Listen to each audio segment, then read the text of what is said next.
Assalamualaikum warahmatullahi wabarakatuh. Selamat datang kembali di channel Hikmah Misteri dan tentunya masih bersama saya Mas Nara. Apa kabar kalian semua?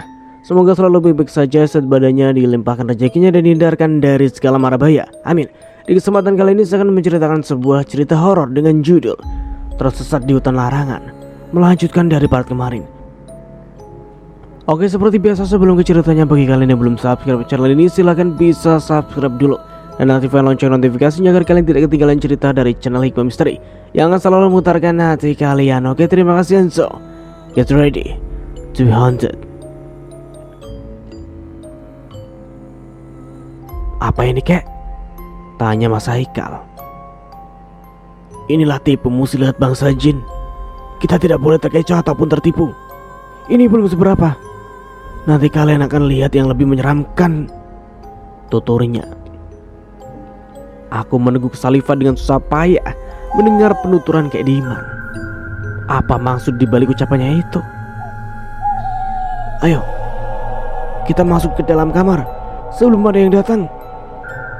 Namun baru saja kami akan melangkah masuk ke salah satu kamar. Dari ujung sana terbang sosok wanita berdasar putih.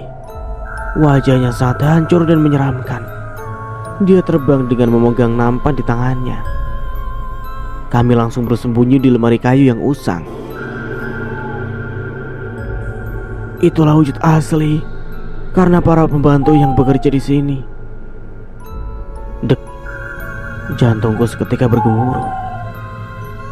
Jadi itu wujud asli para maid yang aku lihat kemarin di dapur. Sangat-sangat berbeda.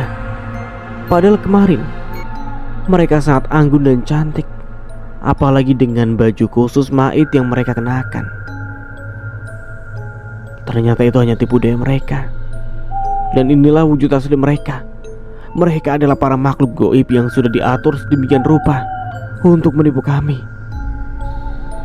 Lihatlah apa yang dia bawa di nampan itu, lanjut Kek Diman. Mataku langsung tertuju pada isi nampan itu. Lagi-lagi aku mual dan ingin muntah saat melihat isinya. Bagaimana tidak? Yang dia bawa adalah berbagai makanan busuk, bahkan banyak hewan jelata di atasnya yang sedang menggeliat-geliat. Perutku seakan diaduk. Aku menahan mual dengan membekap mulutku rapat-rapat, lalu mengalihkan pandanganku. Jika aku muntah lagi, kami akan ketahuan. Bukannya pergi, malah sosok itu semakin banyak keluar dari ujung sana. Mereka menata makanan di meja makan yang terbuat dari kayu yang sudah rusak dan rapuh. Berbeda dengan yang aku lihat tadi, meja makan yang sangat mewah terbuat dari keramik dan kaca. Sosok itu silih bergantian menaruh makanan di meja dengan melayang-layang. Entah mereka menyiapkan makanan busuk itu untuk siapa. Mungkin untuk ratunya. Tak lama datanglah wanita yang tak kalah menyeramkan dari mereka. Tapi yang ini berbeda. Sosok itu tidak melayang. Dia berjalan dengan pakaian kebayanya yang anggun, namun tak dengan wajahnya dan rambutnya. Wajahnya begitu menyeramkan, dengan kelopak mata yang menggantung di satu pipinya dan mulut yang menganga hingga ke telinga. Belum dengan wajahnya yang rusak dan banyak belatung ditambah dengan rambutnya yang gimbal dan gosong. Sungguh pemandangan yang tak ingin kulihat, tapi terpaksa aku lihat. Jika ditanya bagaimana perasaanmu, tentu saja rasanya ingin berteriak sekencang-kencangnya. Namun semuanya itu tidak bisa aku lakukan. Sosok itu berjalan dengan didampingi dua pengawalnya, yang sudah pasti itu adalah buto yang berbadan besar dan hitam, juga bertaring dan bertanduk. Sudah bisa kutebak mereka adalah para pengawal yang semua terlihat tampan gagah dan perkasa. Namun itulah wujud aslinya. Para sosok kuntilanak itu memberikan hormat dengan menunduk, lalu mempersilahkan sosok itu duduk di meja makan seorang diri, dengan ditemani para anak buahnya yang berdiri di pinggir meja makan. Apakah sosok itu akan memakan makanan tak layak itu? Baru membayangkannya saja aku sudah tak kuat rasanya. Sepertinya ingin pingsan. Kek, apa itu sosok yang menyulik adikku? Bisikku kepada Kek Diman. Iya, namanya Lastri. Pikiranku langsung tertuju pada makam yang aku temui di warung waktu itu. Jelas sekali namanya adalah Lastri. Itu artinya memang benar. Sosok ini adalah sosok yang dikubur di sana. Dan sosok ini adalah dalang dari semua kejadian yang menimpa kami. Siapa sebenarnya dia? Kenapa dia sangat disegani di sini? Bahkan sama sesama jin seperti itu. Dia seperti mempunyai peran penting di sini. Tak lama, benar saja, sosok Lastri itu memakan habis makanan yang disajikan para kuntilanak itu. Makanan yang jauh dari kata layak. Makanan busuk sudah berbau, bahkan berbelatung. Ada juga mie yang sebenarnya adalah gumpalan cacing hitam. Dia memakannya dengan lahap dan rakus. Hingga tak butuh waktu lama, semua makanan di atas meja itu ludes tak tersisa. Bahkan dia tak perlu mengambil makanan yang jauh memakai tangannya. Lidahnya saja bisa sampai meraih makanan yang paling jauh sekaligus. Nampak sangat menggelikan dan sangat mengerikan. Tentunya di luar nalar manusia. Sebentar lagi mereka akan bubar, dan baru kita akan masuk ke dalam kamar itu satu persatu, bisik Kek Diman. Aku dan Mas Haikal hanya mengangguk.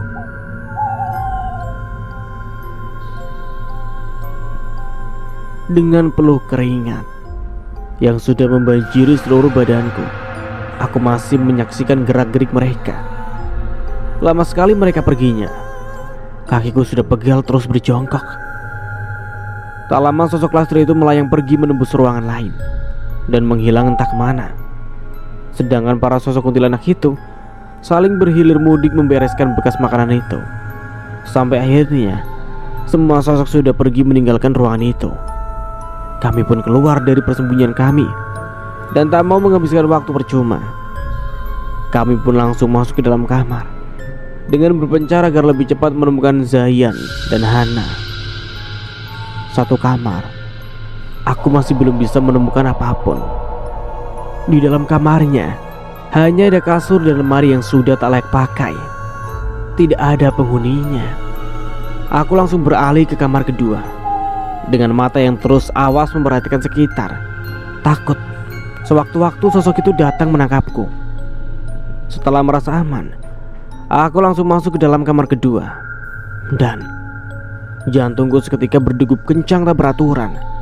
Keringat bercucuran dari dahiku. Kakiku bergetar saat aku melihat pemandangan di depanku.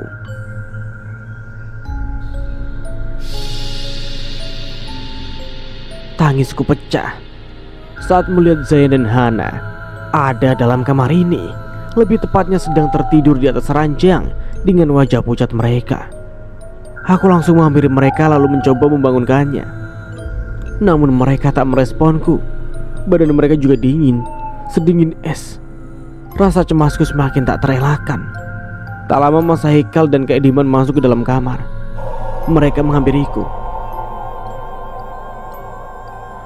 Kenapa mereka begitu dingin dan tak mau bergerak? Tanyaku sambil terisak. Tenang dulu dek. Mas Haikal meraihku ke dalam pelukannya. Sedangkan Kek Diman memejamkan matanya seakan sedang menerawang sesuatu. Tidak ada yang harus dikhawatirkan.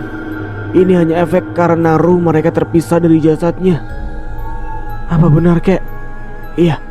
Sekarang kita harus segera membawa mereka pulang sebelum subuh. Lihatlah, di luar fajar semakin mendekat. Memang jika terlambat kenapa Kek? Kita tidak akan bisa keluar dari sini. Bahkan nyawa kita akan ikut hilang juga. Baik Kek, ayo kita secepatnya pergi. Panikku saat mendengar penuturannya.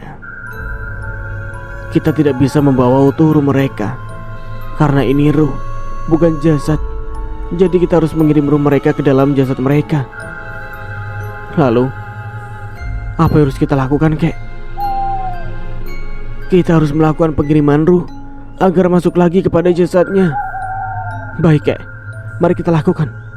Bersiaplah.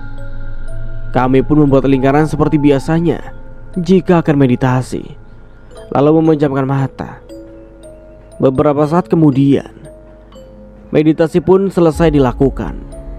Kami membuka mata dan benar saja, Zayan dan Hana sudah tidak ada. Semoga saja mereka benar-benar sudah kembali ke dalam jasadnya masing-masing. Aku sudah tak sabar ingin cepat pulang untuk memastikannya. Ayo kek, kita pulang, ajakku. Kami pun dan beranjak membuka pintu. Namun mata kami membulat sempurna saat melihat keluar.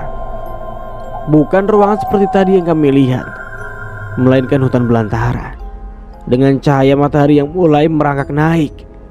Bagaimana bisa? Tadi fajar belum saja nampak. Perasaan kami juga meditasi hanya beberapa menit. Namun kenapa hari cepat sekali berganti? Bagaimana ini? Kita terlambat, ucap Kek Diman di tengah kelimpungan kami. Lalu kita harus bagaimana, Kek? Ujar panik Mas Haikal. Sedangkan aku masih terpaku. Sampai nanti malam kita harus bisa pulang.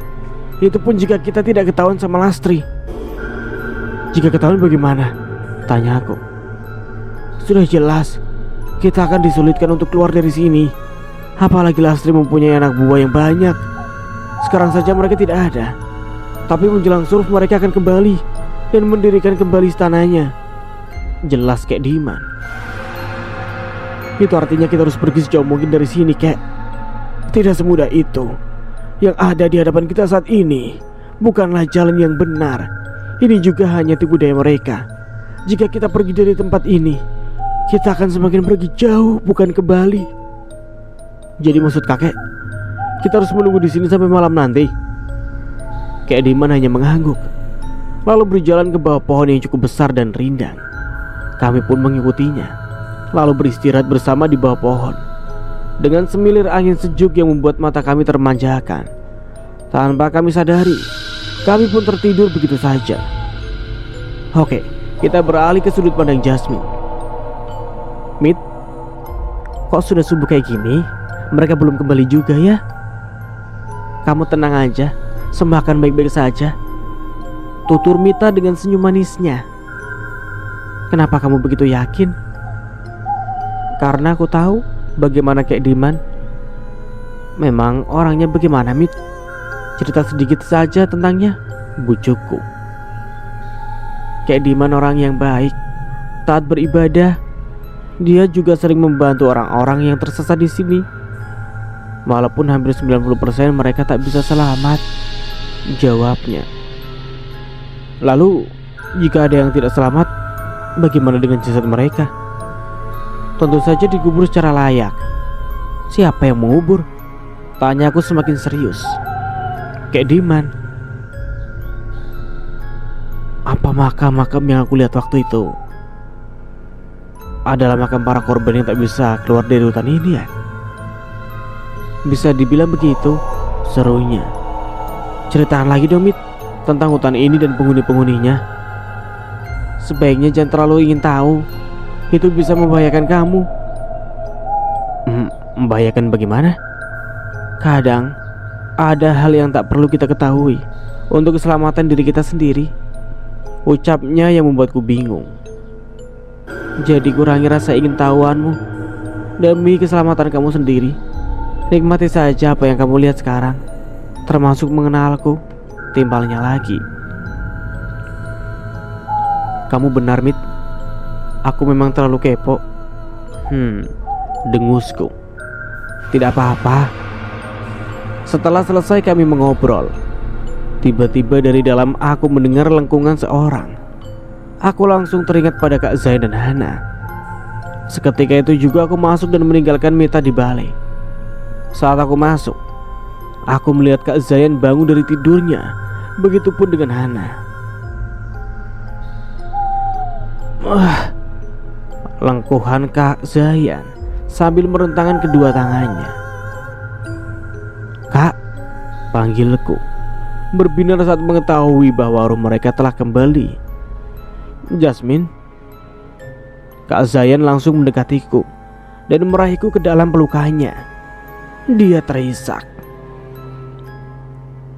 "Kakak sudah kembali. Syukurlah, Kak. Kami begitu mengkhawatirkan kalian," ucapku dalam pelukannya. "Iya, Dek. Kakak kira Kakak dan Hana tidak akan bisa kembali. Begitu banyak hal yang menyeramkan yang sudah kami lalui," ujarnya menjelaskan. "Sudah, yang terpenting sekarang kalian sudah kembali. Kasihan Kak Sila, selalu tak tenang memikirkan kalian berdua." "Lalu sekarang di mana Kak Sila?" Aku pun menceritakan semuanya tentang kepergian Kak Sila, Mas Haikal, dan Kak Diman untuk mencari rumah mereka. Mereka pun semakin merasa bersalah dan menangis. Aku hanya menguatkan tak bisa banyak bicara lagi. "Ini semua salah kami. Karena kecerobohan kami, kita semua tersesat di sini. Maafkan Kakak, Dek." "Sudah, Kak. Tak apa. Yang terpenting jangan diulangi lagi dan bertaubatlah. Semoga kita bisa keluar dari sini sama-sama." Pagi hari, Kak Sila belum kunjung kembali. Aku sudah mulai merasa cemas. Ditambah Mita yang menghilang sejak tadi subuh. Kukira dia mengikutiku ke dalam untuk melihat Kak Zayan, tapi justru dia malah menghilang. Mungkin dia pulang. Aku duduk di balai sendiri, menghirup udara yang sangat sejuk, sambil menunggu kedatangan Kak Sila dan yang lainnya. Hana keluar dari gubuk, menghampiriku yang tengah terduduk. "Jas." "Iya Han, sini duduk," tawarku. Aku dan Hana memang seumuran, hanya saja kami berbeda sekolahan. "Apa kita sudah lama di sini, Jas?" "Aku juga nggak tahu Han, tapi kayaknya memang sudah berminggu-minggu." "Apa kita bisa kembali pulang ya?" ujarnya dengan raut wajah kusut. "Semoga saja." "Kalau boleh tahu, apa yang sebenarnya terjadi sama kalian waktu itu?" tanya aku. "Aku juga gak tahu. Cuma pas kami bangun tidur, kami sudah ada di ujung jurang, lalu dikejar oleh sosok-sosok nenek yang mempunyai warung itu. Itu sangat menyeramkan. Bahkan kami hampir mati dibunuh olehnya," lanjutnya lagi. "Makanya kita harus bisa menjaga sikap saat berada di kawasan orang lain, karena kita gak tahu ada makhluk apa yang sedang mengintai," ujarku sedikit menyindirnya. Dia hanya tertunduk lesu mencerna omonganku. Iya Jas, aku menyesal," jawabnya. Tak lama Kak Zain keluar dan duduk di sebelah kami. Kami menunggu kedatangan Kak Sila dan yang lainnya. Sudah pagi, tapi mereka masih belum juga kembali. Bagaimana jika terjadi sesuatu kepada mereka? Kak Zayan dan Hana tambah memperlihatkan rasa bersalahnya. Jika bukan ulah mereka, kita semua tak akan berada di sini. Sampai-sampai kewarasan kami hanya terperenggut gara-gara memikirkan mereka berdua yang berzina di sini. Dedaunan kering yang terbawa angin membuatnya mengenai wajahku. Aku langsung terjaga. Rupanya aku tertidur sejak tadi. Begitupun dengan Mas Haikal dan Kak Diman. Bahkan mereka masih tidur dengan dengkuran halusnya. Aku yang sudah tidak bisa kembali tidur, lebih memilih berjalan-jalan di sekitar hutan. Udaranya sejuk dan tidak panas. Sangat mendukung, bukan? Aku juga sangat lapar. Siapa tahu bisa menemukan buah apapun yang bisa dipetik dan dimakan. Kurasa akan aman. Toh aku juga tidak jauh-jauh. Dan kata Kak Diman, sosok itu tidak akan kembali saat siang hari. Hutan ini juga siang hari tak semenyeramkan itu. Bahkan terlihat sangat indah dan asri, dengan bebungaan yang tumbuh di mana-mana. Jika di kota aku hanya bisa melihat bunga dan pohon di taman saja. Aku terus berjalan menyusuri jalanan hutan. Saking sibuknya terbuai dengan pemandangan indah, aku tak sadar sudah berada jauh dari keberadaan Kak Diman dan Mas Haikal. Tapi karena ini masih siang, aku tak khawatir. Aku sangat gampang mencari jalan nantinya. Tak lama, aku melihat pohon apel hijau yang sedang berbuah. Perutku yang sedang keroncongan langsung membawaku ke sana. Pohonnya tidak begitu tinggi, Sepertinya ditarik dari dahannya saja sudah bisa. Aku memetik beberapa biji buah apel yang aku rasa masih bagus untuk dimakan. Setelah aku bersihkan menggunakan bajuku, aku langsung memakannya di bawah pohon apel sambil menyenderkan punggungku. Rasanya enak sekali, segar, walau ada sedikit asam masamnya.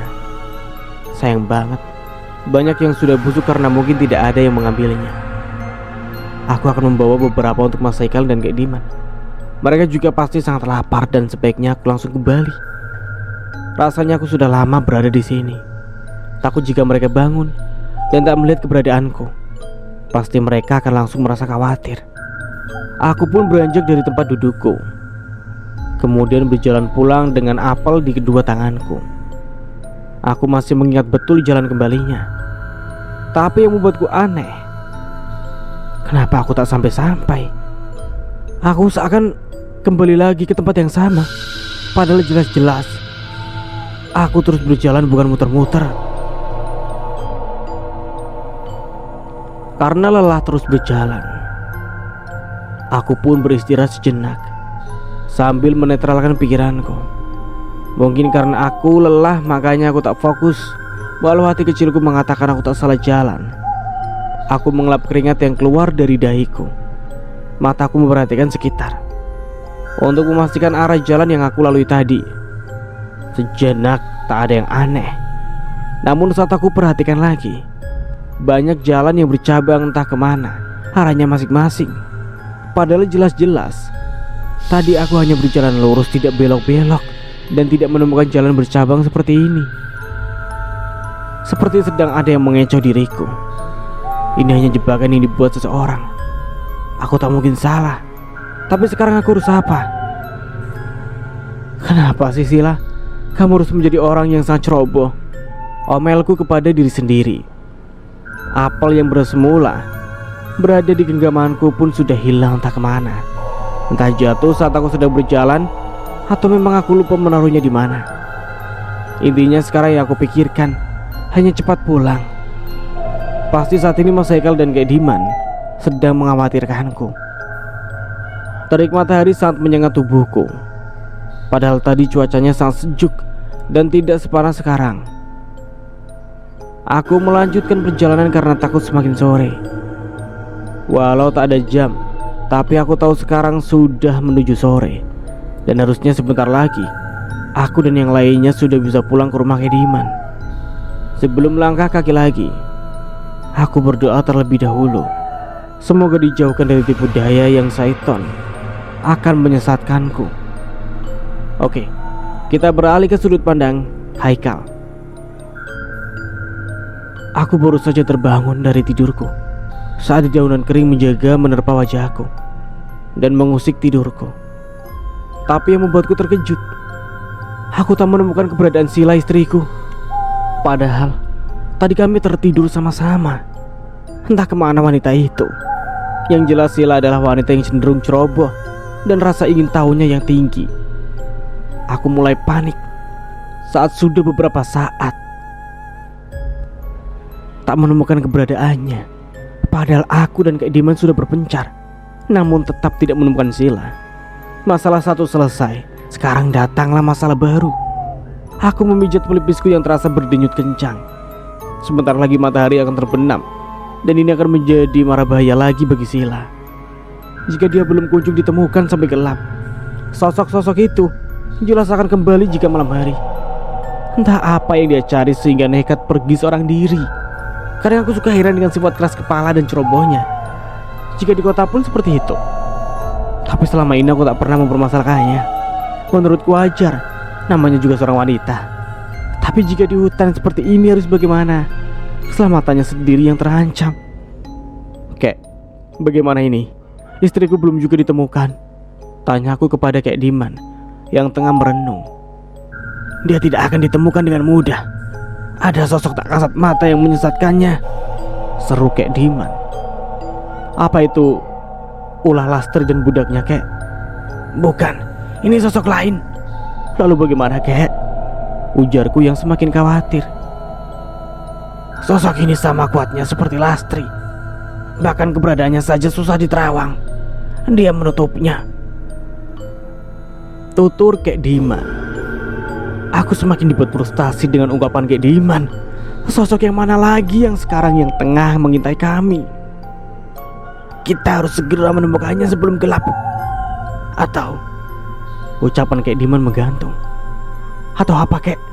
Atau raga Naksila akan dibawa oleh sosok itu semakin jauh hingga tak bisa kita gapai. Dek.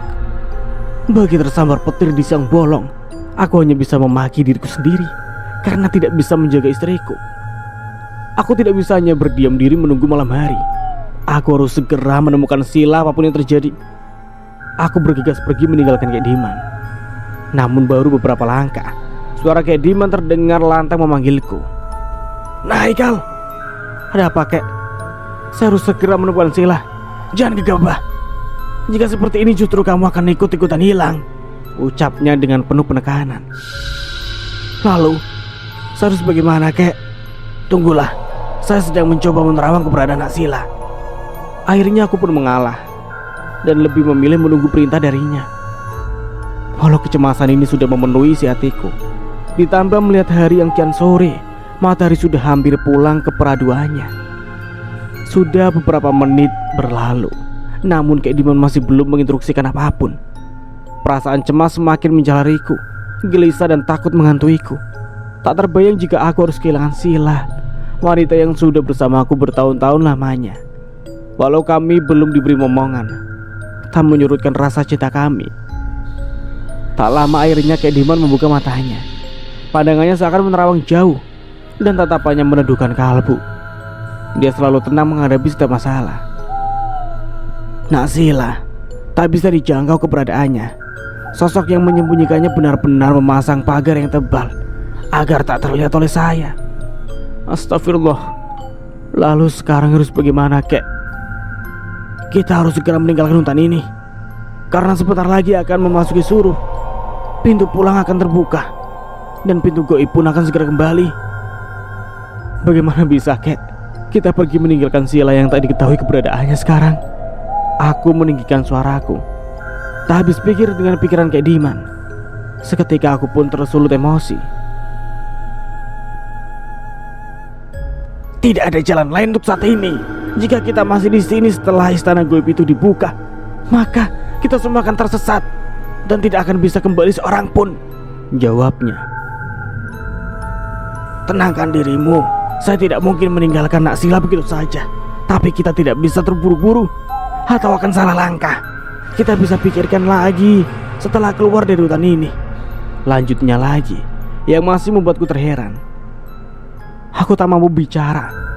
Dadaku masih bergemuruh. Emosi masih di ujung tanduk. Aku hanya bisa beristighfar untuk mengurangi rasa gundahku. Aku tahu Kek Diman tidak akan sembarangan mengambil langkah, apalagi merugikan orang lain. Hanya saja caranya kadang di luar logika yang sulit diterima.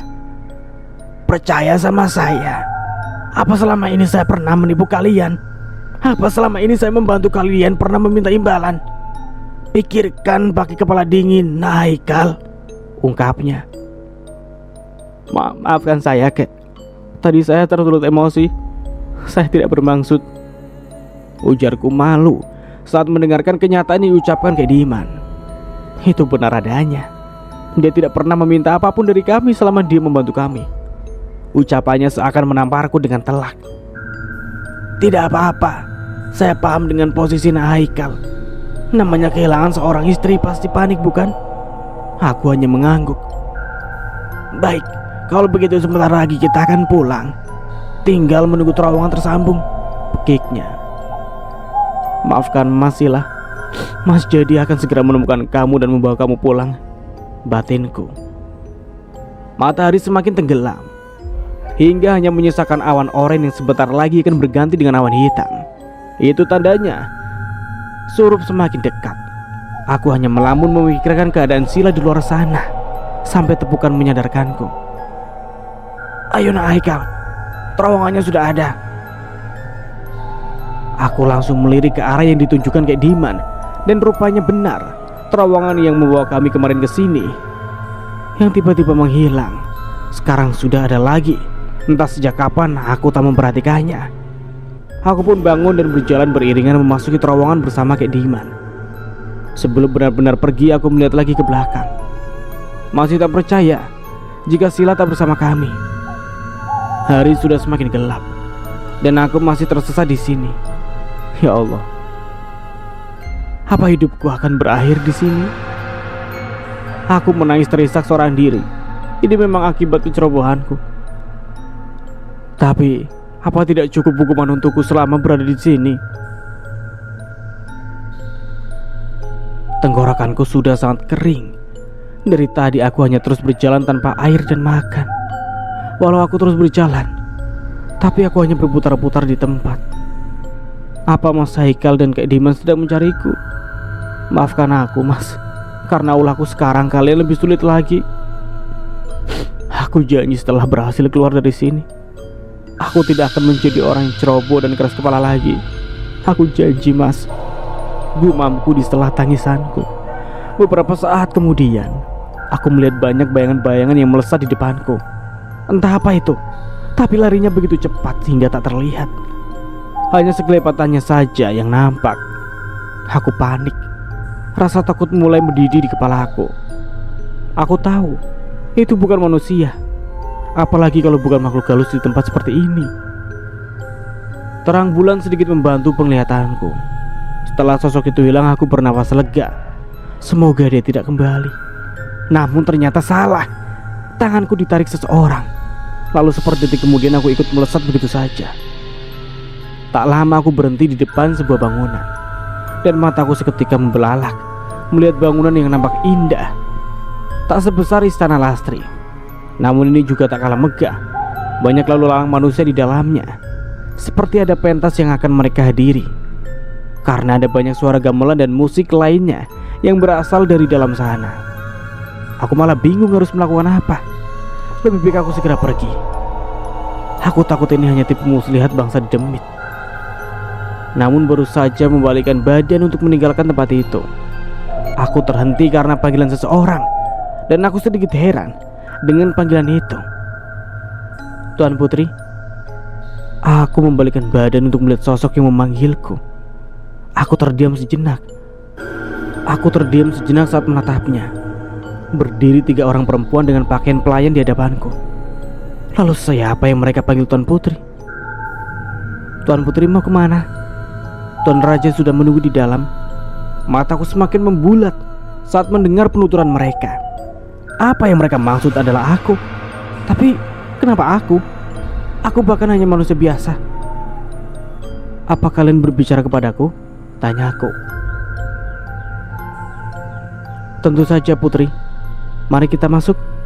Tuan sudah menunggu di dalam, tuturnya. Lalu mereka menggandeng tanganku untuk masuk. Ingin menolak tapi aku rasanya percuma saja. Dan rasa penasaranku kini lebih besar. Aku ingin tahu di dalamnya sebenarnya ada apa. Dan siapa tuan yang dimaksud para pelayan ini. Bagaimana bisa mereka menyangka aku seorang putri? Ini sungguh menjadi misteri. Saat melewati gerbang, semua penjaga yang berada di situ menunduk saat melihatku. Aku dibuat tambah bingung dengan perilaku mereka. Aku hanya bisa tersenyum getir ke arah mereka dengan hati berkecamuk. Semoga ini tidak membahayakan diriku. Sebelum masuk keraton, kami melalui taman yang begitu indah. Mataku terhenti tak kalah melihat patung kuda hitam yang cukup besar dan gagah, yang dijadikan sebagai tempat keluarnya air mancur dari mulut sang kuda. Aku yang melihatnya justru merinding dibuatnya. Seakan mata patung kuda itu menyala. Apalagi ditambah ini malam hari. Setelah masuk keraton, mataku tambah dibuat terbelalak melihat isinya. Indah dan indah yang bisa aku katakan untuk pemandangan di depanku. Barang-barang yang mewah, keramik marmer, tempat makan hingga sofa yang dibuat dari emas, hingga lampu kristal yang menggantung mewah di langit-langit ruangan. Mari Putri, ikuti saya. Ucapan salah satu pelayan membuyarkan lamunanku. Aku dituntun masuk ke dalam ruangan yang belum aku ketahui isinya. Ceklek, pintu terbuka dan menampakkan keindahan yang sudah tertata rapi di dalamnya. Kasur, lemari, hingga meja rias yang sangat mewah. Tak lain tak bukan, ini terbuat dari emas juga. Sungguh, sejenak mata aku sangat dimanjakan, apalagi saat melihat berbagai perhiasan dan gaun merah yang tertata di atas kasur. Aku dituntut untuk duduk di depan meja rias yang penuh dengan berbagai alat kecantikan. Lalu aku dihiasi oleh mereka. Ada yang menghias wajahku, rambutku, hingga memakaikanku perhiasan. Aku tak dapat menolak seakan jiwa perempuanku terpenuhi di sini. Sebenarnya ada apa? Kenapa aku dihias seperti ini? Akhirnya pertanyaan di benakku sejak tadi mampu lolos juga dari bibirku. Nanti juga Putri akan tahu, jawab pelayan itu sambil tersenyum. Akhirnya aku memilih diam kembali karena tidak mendapatkan jawaban. Beberapa saat aku sudah selesai dengan segala macam hiasan di tubuhku. Aku bercermin melihat wajahku yang sangat cantik dan menawan. Rasanya ini adalah wajah tercantikku selama ini. Namun tak lama, aku seakan tersadar bahwa aku sekarang kini tengah memakai pakaian pengantin. Apa ini? Kok aku seperti memakai pakaian pengantin? Tanyaku kepada ketiga pelayan itu. Memang di sini akan diadakan pesta pernikahan, Putri. Siapa yang akan menikah? Tentu saja Tuan Putri dan Tuan Raja, jawab mereka serentak. Dek, jantungku seakan berhenti berdetak. Bagaimana bisa mereka mengatakan itu? Aku saja tidak tahu siapa sosok Tuan Raja yang mereka maksud. Apa yang kalian katakan? Apakah yang kalian maksud adalah aku? Ujarku. Iya, Putri. Baiklah kalau begitu kami keluar dulu. Putri tunggu saja di sini sampai waktunya tiba, pekik mereka. Lalu keluar dari kamar begitu saja. Tunggu, seruku. Namun mereka sudah terlanjur keluar. Aku tak mau dibodohi pernikahan macam apa ini. Aku saja sudah mempunyai suami. Aku mencoba membuka pintu berniat ingin kabur. Namun sial, pintu terkunci dari luar. Apa mereka mengetahui niatku? Sungguh semuanya ini membuatku semakin pusing. Buka pintunya, teriakku sambil menggedor-gedor pintu. Namun tak dapat respon apapun. Aku terlalu bodoh dan terlalu mudah terperdaya. Harusnya aku tak ikut mereka ke dalam tadi. Mas Haikal, tolong silah mas, tolong. Aku menangis di bawah ranjang berlapis emas ini sambil meneguk kedua lututku. Penyesalan hanya tinggal penyesalan. Entah harus bagaimana aku sekarang. Oke, kita kembali ke sudut pandang Jasmine. Sudah malam seperti ini, tapi Kak Sila, Mas Haikal, dan Kak Diman belum juga pulang. Ada apa sebenarnya ini? Kenapa perasaanku tak enak seperti ini jadinya? Harusnya mereka sudah pulang sejak pagi. Ada apa sebenarnya? Aku sepertinya harus ke rumah Mita. Siapa tahu dia mengetahui sesuatu. Sebelum pergi kulihat Kak Zayan dan Hana sudah tertidur pulas. Baiklah, aku akan pergi sebentar. Daripada aku tak tenang memikirkan Kak Sila. Dengan obor seadanya aku menaiki hutan menuju ke rumah Mita. Dari sini sudah terlihat ada beberapa obor yang menancap di depan gubuk milik Mita. Sejak semalaman Mita tidak datang lagi untuk menemuiku. Mungkin dia malu dengan Kak Zayan dan Hana. Mit, aku menggedor pelan pintu gubuk itu. Tak lama menyembulah kepala dari pemilik gubuk itu dari dalam. Jasmine, Mit, kamu kemana aja? Kok gak nemuin aku lagi sih? Kemarin juga kamu main pergi aja, tanyaku. Kemarin aku ngantuk, Jas. Jadi memilih pulang lagi pula. Kakakmu kan sudah sadar kan? Sudah sih, Mit. Cuman kakakku sama Kak Diman belum juga pulang loh. Apa kamu tahu keberadaan mereka, Mit? Lanjutku sebelum dia menjawab. Jasmine, emangnya aku ini dukun apa? Bisa menerawang keberadaan orang lain? Mita malah menertawakanku. Ya kan, siapa tahu aja, Mit.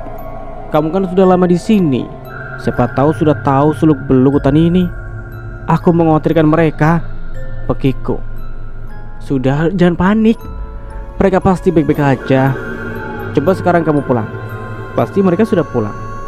Ya walau tidak semua, sungutnya. Namun dari omongannya dia yang ganjil. Maksudnya tidak pulang semua itu bagaimana? Maksudnya gimana, Mit?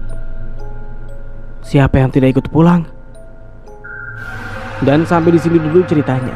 Nantikan kelanjutan ceritanya di part berikutnya dari saya. Mohon maaf bila ada salah kata atau dalam penyampaian cerita. Akhir kata, wassalamualaikum warahmatullahi wabarakatuh. Sampai jumpa di video berikutnya.